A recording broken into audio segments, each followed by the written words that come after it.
If you're planning to visit Sri Lanka, then this video is for you.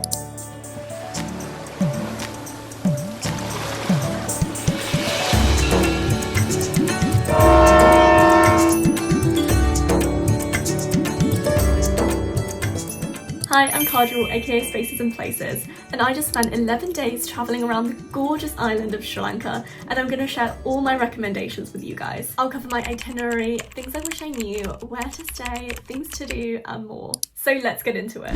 So Sri Lanka has 2 seasons. The best time to travel to the south and central areas is between November and April. Even though this year apparently there was a lot of rainfall in January, which I don't think is normal because January is dry season. But I went in February and I had the best weather. It was hot, sunny, absolutely perfect. So I would recommend traveling between February-March time to be on the safer side. For my 9 to 5 people, I took off 7 days of annual leave and got a total of 11 days in Sri Lanka, which I found to be a great amount of time. Obviously, I would have loved to have more time, but if you're in a limit, you've got to do what you can. Now, the best places to visit, hands down, in my opinion, are the South Coast and Sigiriya.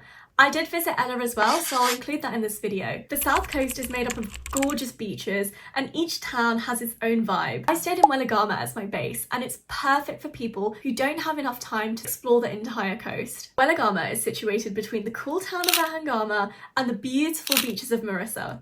And the best part is it's only 10 to 15 minutes away from both towns. Plus, Weligama is a great spot for surfing. I really loved it here. I stayed in a surf house which was brand new. It just opened about 2 weeks before I got there, which was super exciting. It was one of the best surf houses on the south coast in terms of the facilities. The people who worked there are so lovely and the included surf package was really, really good. You get 2 surf lessons a day, 1 yoga class every morning, a delicious breakfast and dinner, and activities every night. This is what my room looked like. I chose to stay in the private double room, which has a gorgeous balcony overlooking the pool. The bathroom is so nice too. So personally, I just wanted a little bit more space and privacy, especially after 2 surf lessons a day. It was really nice not to have to wait for a shower, for example. However, the dorms are incredible. They are so lush. So if you're on more of a budget, I highly recommend choosing those instead. But the most important question, what were the surf instructors like? They were so attentive and they really cared about everyone's personal growth.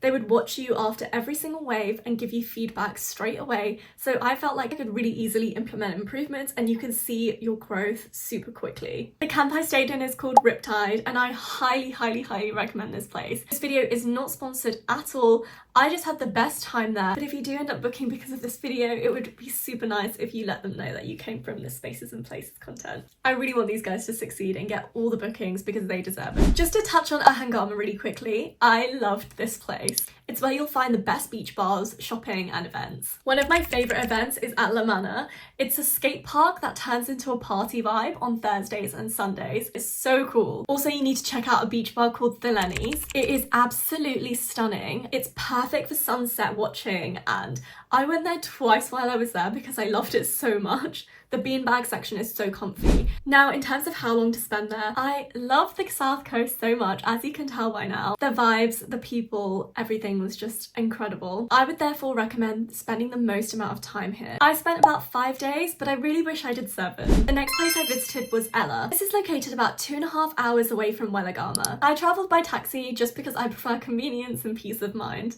But another option is taking the local bus, which is really, really fast as well and way cheaper, or taking a tuk-tuk. Ella is known for the incredible 9 Arches Bridge, the colonial era railway train, its delicious restaurants and its hikes. Now, for those of you on a limited time frame, I would say you can skip this spot unless you absolutely love hiking, especially if you're more of a slow traveler and kind of want to spend your days longer in one place rather than moving around. But ultimately, it depends what you're trying to get out of your trip. If you love hiking and want to see as many places as possible, definitely visit Ella because it is absolutely gorgeous. But also to caveat, be prepared for more of a Western touristic experience versus some of the other areas. I spent 2 nights and 1 full day here, and I stayed at the most beautiful hostel in Ella. The hostel is called Wild Bee. I booked the deluxe dorm, which looked out onto the mountains and had its own private deck and hammock area, which was so, so nice. Everybody who worked at the hostel was so lovely as well, but it gets booked up really, really quickly. I'd suggest booking this at least a month in advance if you can, especially if you want one of the deluxe dorms, as I met so many people on my trip that wanted to stay at Wild Bee but couldn't get a booking. They're really is no other hostel like it in Ella. I'm not a huge hike lover, so I spent my morning watching the trains go by at Cafe Sol Ella. Definitely skip the TikTok viral one and head here. It's actually located in front of that one. It's super spacious and it was practically empty until 12 p.m, which was amazing. Definitely order some food or drinks if you're gonna stay there and watch the trains go by. I also visited Ravana Pool Club, which was lush. You can share a sunbed between up to 4 people and basically just split the cost. It's super affordable, especially for how clean, lovely and nice the place is. The deposit also includes credit towards food and drinks. In terms of restaurants I recommend visiting, definitely try Cafe Samsara and Meaty Hut. Both serve delicious, authentic Sri Lankan food. It's some of the best I ate across Sri Lanka. Okay, now for one of my bucket list destinations, Sigiriya.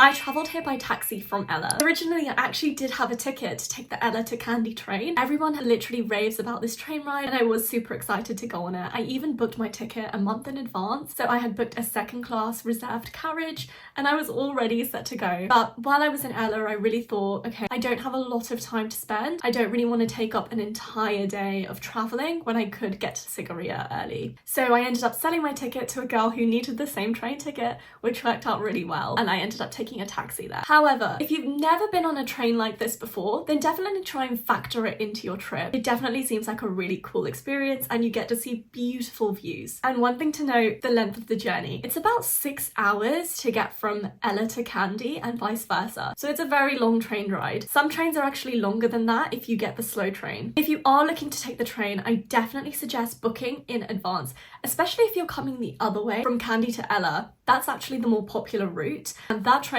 gets super booked up. Why I chose the second class initially, so I did a lot of research and found out that the second class actually is the best class to choose, especially if you want to get those iconic pictures leaning out of the doors and the windows. In second class, you can do that and you can reserve your seat in advance. In third class, the windows and doors are open, but it can be super crowded in there, which I didn't personally want to experience for 6 hours. And it might be okay for a shorter journey. And in first class, it's an AC carriage, meaning that all the doors and windows are shut, so you can't really stick your head out. It just really depends on what your preference is. Okay, so it only took me about 4 hours to get from Ella to Sigiriya. There's a highway, which made everything so much easier. I was so excited to visit Sigiriya because I had built up so much fascination around this amazing, majestic rock and the history and stories behind it. What's super interesting to me in particular is how deep rooted it is, both in Sri Lankan culture but also in Hinduism. There's a lot of stories that relate back to Sigiriya Rock, which I found really interesting and I wanted to learn more about it and see it for myself. I recommend staying in Sigiriya for at least 3 nights. And the top thing you absolutely must do is climb Sigiriya Rock. It baffles me that so many people come here and choose not to explore it. It's totally worth it in my opinion. It's a beautifully maintained UNESCO World Heritage Site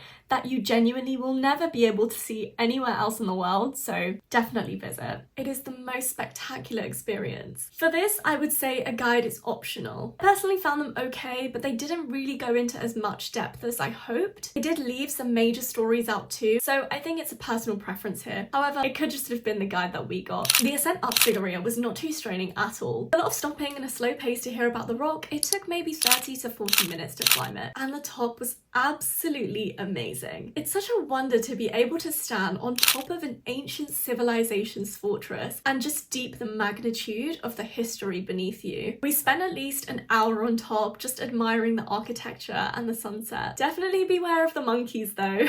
There's another rock opposite Lions Rock called Pigilanga, and that has an amazing view of it. I climbed this rock at sunrise as well. Arrive no later than 5 a.m. if you're going to climb this rock because it gets quite busy at this time. It's a very narrow path as you get towards the top and it involves some mild bouldering, so you have to go one at a time in single file. And so it happens, it was quite a misty day when I climbed the rock, so it was super hard to see Sigiriya.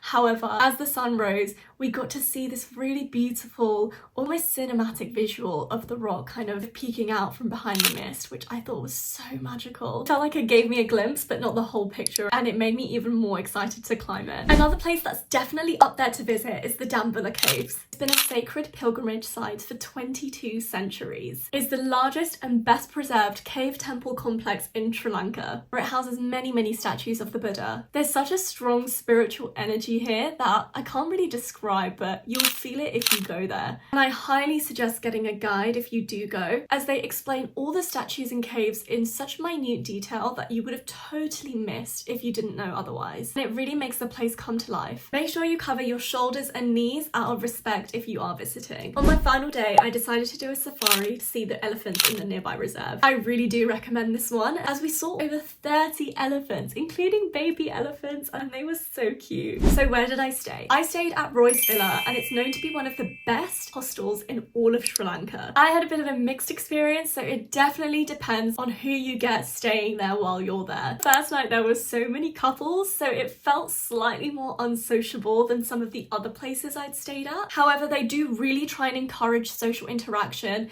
In the evening, there's a family dinner where everybody sits together and talks. And obviously all of the activities I just mentioned are done with everyone who's staying in the hostel. So you do get to mingle and make friends while you're doing the activities. But on the last day, there were so many more solo travelers, and this really changed up the vibe and the energy of the place. And everyone who came was super social. The activities that the hostel puts on are amazing. All the activities are arranged for you. You just sign up the night before on whatever you want to do and just turn up the next day. I really like this because each person could tailor what they wanted to do on that day to their personal preference. It wasn't like on this day you have this activity and on the next day you have another activity. So they have multiple of the same activities running each day, which I thought was so well thought out. Also, in terms of the facilities, the hostel had a brand new pool which recently opened, which just made it even better. And there's the most beautiful chill deck on the upper deck above the restaurant where you could just hang out, chill on the hammocks. Such a good vibe. So if you're a solo traveller and you're looking for somewhere to stay in Sigiriya,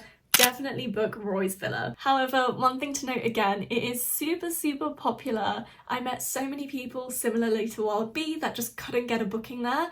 I booked a month in advance as well, so definitely try and book ahead of time if you can and you want to stay here. Thanks so much for watching this video. If you found it useful or interesting in some way, leave a like and a comment down below, especially if you're planning to visit Sri Lanka. Feel free to ask any questions in the comments below as well, and subscribe if you'd like to see more spaces and places.